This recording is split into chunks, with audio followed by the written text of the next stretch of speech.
What's up, guys? Basic Battles here again, and today I will be doing a not so unique video for my channel because we're back to the UFC, baby. Yeah. So today I will be trying to predict future UFC headliners for the second half of the year. Should be interesting. Obviously, two of them are already confirmed. We got Conor McGregor versus Michael Chandler at the end of this month, and then soon after that we have Leon Edwards versus Bilal Muhammad, with Tom Aspinall versus Curtis Blades as the co-main event. And then for the rest of the year, we have 305, 306, 307, 308, 309, and 3010, it seems.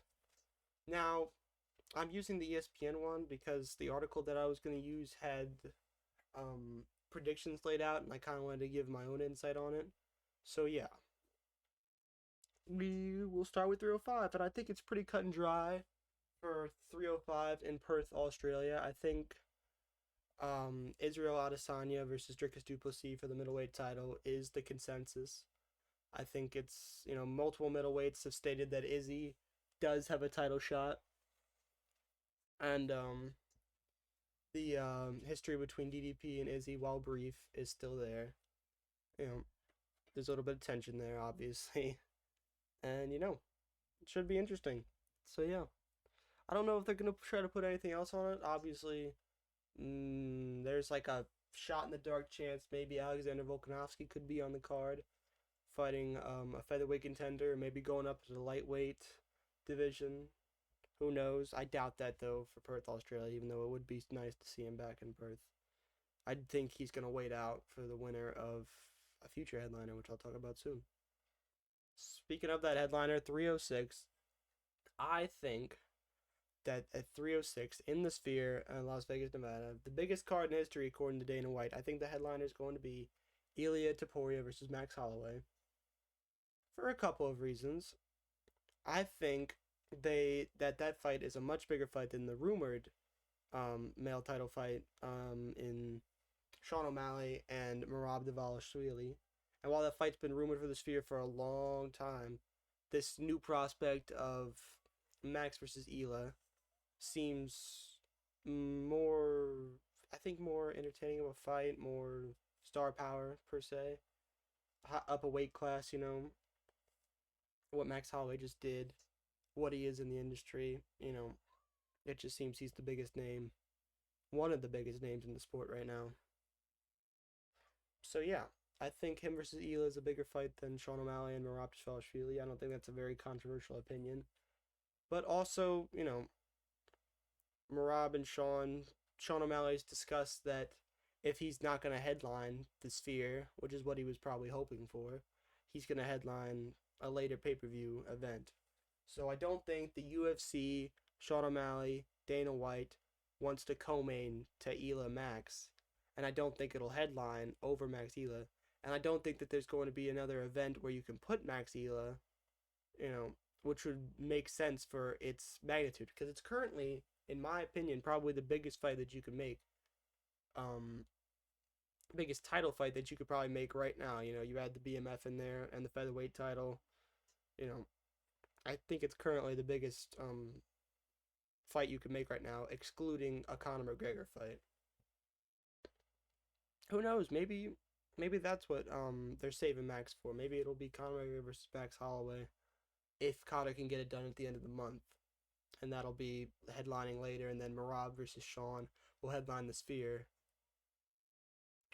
Maybe, who knows? And then okay, so yeah, that's my prediction.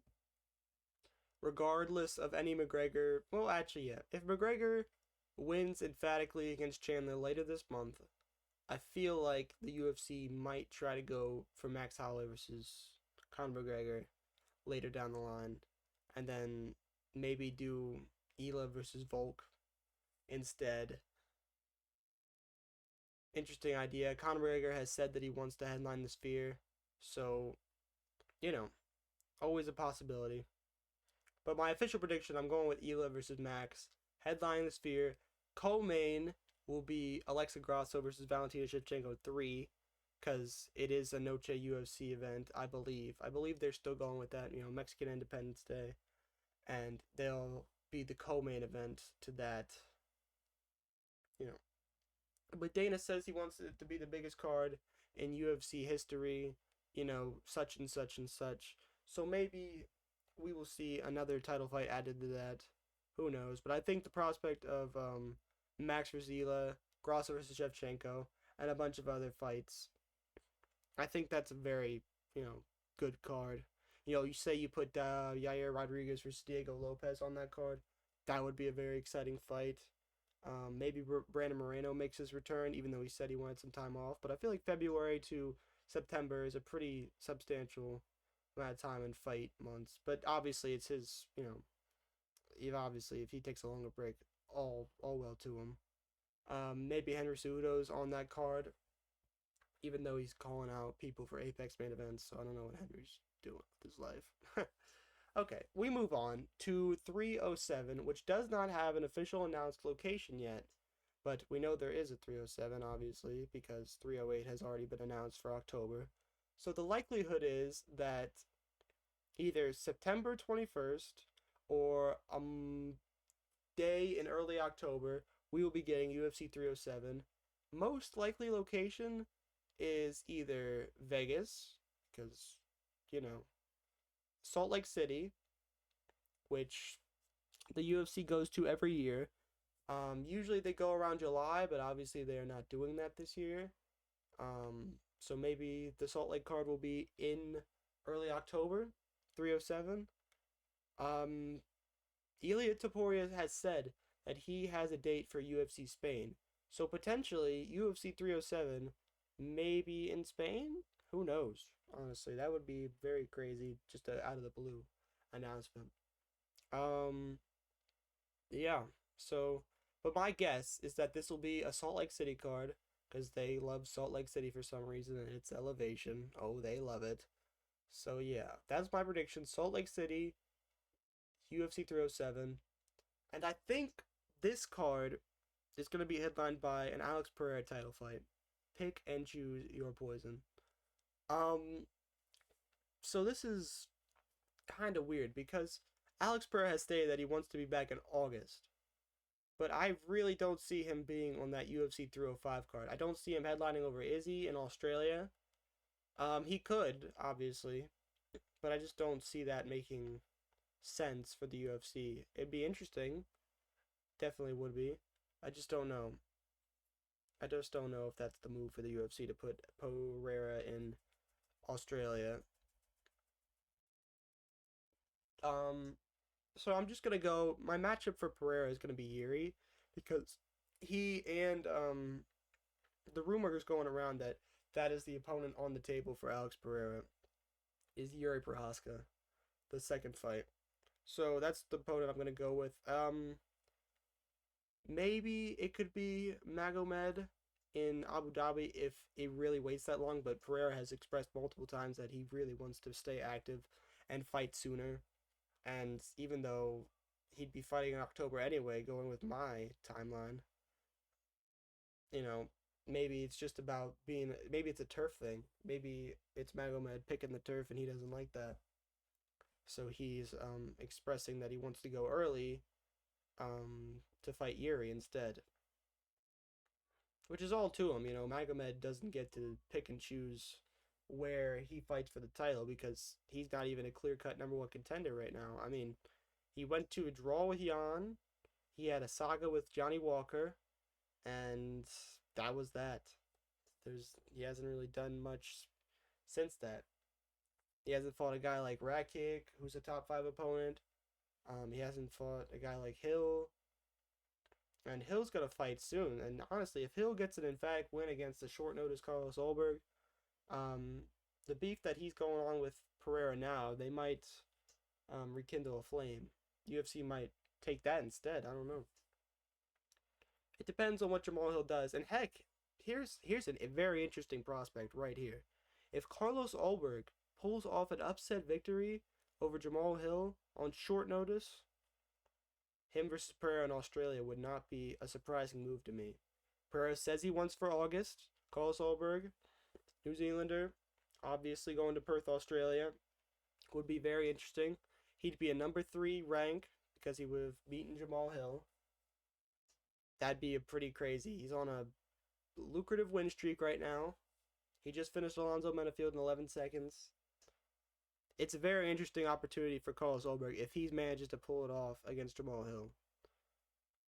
Which honestly wouldn't be too shocking to me considering, Jamal Hill's focus right now and the short notice nature. He's not on short notice per se, but he's only a few months off of getting flatlined and, right back into training camp with a fight announced. And then to add on top of that, he gets a short notice opponent, a guy Khalil Roundtree pulls out because of controversy with drug testing. So very interesting. Glad Khalil's getting that cleared up. Hope all is well with him. But yeah, very, very interesting scenario at light heavyweight. But honestly, I still think UFC 307, Salt Lake City, Pereira makes his return to Salt Lake because his last fight there with Jan Blachowicz was an interesting one. Jan was calling for a rematch with Pereira, even though he's lost, I think, obviously he had that draw with Magomed. He had that weird win over Rakic before that. He lost to Glover. Then he lost to Pereira by split decision in Salt Lake City. And he just hasn't been seen since. I think he had a fight booked with Rakic in Canada, but he had to pull out of that. I'm pretty sure it was him that pulled out of the fight in Canada with Rakic. Unfortunate for him. But he's been radio silent since then. He's getting up there in age, so I don't know. Maybe the UFC will throw him a bone and give him a weird title shot. Especially since Yuri and Jamal Hill had pretty emphatic losses to Alex Pereira, getting finished by them, and Jan only went to split decision. A fight that could have went to him, obviously, on the scorecards. I scored it for Jan initially, but I haven't watched it recently. But yeah, that's just me. Honestly, it was really, I had Jan because I thought he landed, I thought they landed equal amount of shots in the third round. Equally damaging shots. It's just Jan, and Jan got the takedown at the end, so I just gave it to him. But honestly, it's really hard to give that fight to Jan considering how fatigued he looked. And honestly, him going back to Salt Lake City is not a prospect that I don't think he would, really want to do, And, we're only, this is all speculation that this card is actually even in Salt Lake City. Who knows where it's actually at? It could be in Spain, could be anywhere. But I think since Pereira wants to fight the earliest, I think this card makes sense for him to fight. Maybe they'll put him on the Sphere. They want it to be the biggest card in history. But I don't see him headlining over Max Ela. That's just a really big fight. But yeah. BMF featherweight unification bout. But yeah. So I'm still, my prediction for this card, 307. I'm going with Alex Pereira versus Yuri Prochazka. We will go with, obviously, we'll just go Salt Lake City with that location. We'll lock that in. 308. UFC 308 in Abu Dhabi. And this is a sad one because as much as poor Islam wants his MSG dream, I do believe that the UFC is going to strike hard for him to headline this card with Arman Tsarukyan. Yeah, that's my prediction. Islam Makhachev versus Arman Tsarukyan for the lightweight title. I just think that makes the most sense. It just seems like that's the biggest star out there in the Middle East. It's sad for Islam because he really wants, to fight in MSG, obviously, but I just don't see them going that route, in my opinion. Obviously 309 has a pretty obvious headliner, in my opinion, and it's gonna be John Jones versus Stipe Miocic. They pushed for that. They've been pushing that fight so much. It was the headliner for MSG last year until John Jones had to pull out due to a torn pectoral, and now they're back again. And I think this will be a send-off for both of them. They'll both retire after this win, lose, draw, no matter what happens in this fight. Maybe not a draw. Maybe they'll rematch if there's a draw, but I don't know. Win or lose, I think both of them ride off into the sunset after UFC 309 and MSG. John Jones and Stipe Miocic for the heavyweight title.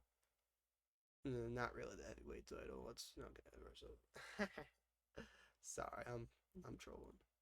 Anyways, so yeah, 308 and 309 seem pretty cut and dry. I know Islam wants 309 in MSG, but I just don't know if they're gonna do that. I just don't know what else they would put on Abu Dhabi aside from maybe if they did make Potan wait that long and make him fight Magomed in Abu Dhabi as the headliner. That's a interesting option for them. I don't think they should go that route. I think letting Magomed pick and choose when he wants to fight for the title, it just seems kind of messed up. Pereira's been active. He's been a good champion. He just headlined the biggest card in UFC history. You should let him do what he wants. So yeah. So UFC 310. I think this will be Sean O'Malley and Merab Dvalishvili. I don't think either has a real problem with waiting out dates at all. Oh, hold on. My brother just walked in. I think he's in the middle of something.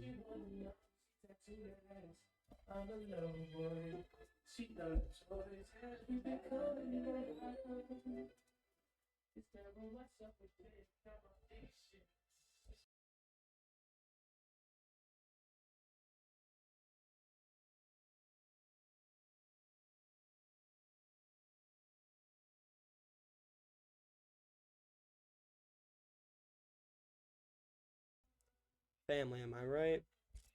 Everything was going so well, too. Anyways, sorry about that. Anyways, back to what I was saying. 310, Merab Dvalishvili versus Sean O'Malley for the UFC bantamweight title. I know that's a very long wait off for Sean O'Malley to defend his title, especially after he emphatically, I've said emphatically a lot. I really need to get a thesaurus, man, because Jesus, I am just repeating the same words, man. Anyways, yeah. He handily beat Cheeto Vera in March, and so obviously holding out till December because you want to headline a UFC pay per view. That makes sense for the UFC. It makes sense for Dana, especially the way that they stacked UFC 299 for him. So him fighting at 310 makes sense. Headlining it, end of the year card in Vegas. Jesus, loud ass music, man. Ah. Oh, that's unfortunate. I was doing so well with the video too. I'd like to think I was. Anyways, yeah, 310 Merab versus Sean O'Malley. I don't think I need to explain anymore. Sean O'Malley wants to headline a pay per view. If the Sphere is going to be headlined by Mac Ela, like I'm predicting, then I don't think he'll want to be on the card as a co-main event. Especially underneath Ela Taporia, who he's trying to fight, sooner rather than later. So yeah, what was I gonna say? Yeah, I don't know. There's some other title fights that you can fit in here. Maybe Zhang Weili versus Tatiana Suarez will headline a UFC China main event. Like they were trying to do last year with Song Yadong and Peter Yan. Maybe they'll do it again this year in December or November, and it'll be with Zhang and Tatiana Suarez. And then the bantamweight title, I don't know what they're gonna do with that. I don't know if they're still wanting to do Pennington versus Pena, and if so, I think that'll be somewhere around either in Australia or in Salt Lake City at UFC. Oh God, a Raquel Pennington 5-round co-main event in Salt Lake City. That sounds like the worst fight of all time, especially with Julian Hampton. Whew. Anyways, Kayla Harrison needs to get in this. They should just give it to Kayla Harrison, man. Let her maul Pennington and maul Pena, and just let her cook, man. Because I do not need to see the way she mauled home. I don't really see a reason not to give her a title shot, especially with Pena being the number one contender. That doesn't make a lot of sense to me. She got bludgeoned her last fight, and she hasn't fought since like 2022. Ugh. Anyways, I think they'll throw.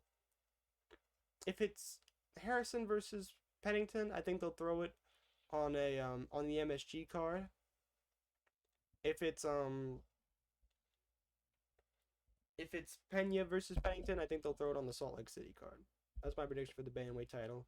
Zhang, she's gonna probably headline a UFC China main event, or she's gonna go to MSG and be the co-main event to Jones and Stipe. That is my official prediction for all the pay-per-views, co-mains. Throw some all the title fights that I think are gonna be the headlines and co-main events. If you enjoyed the video, thanks for enjoying the video. Have a good one. Sorry for the music.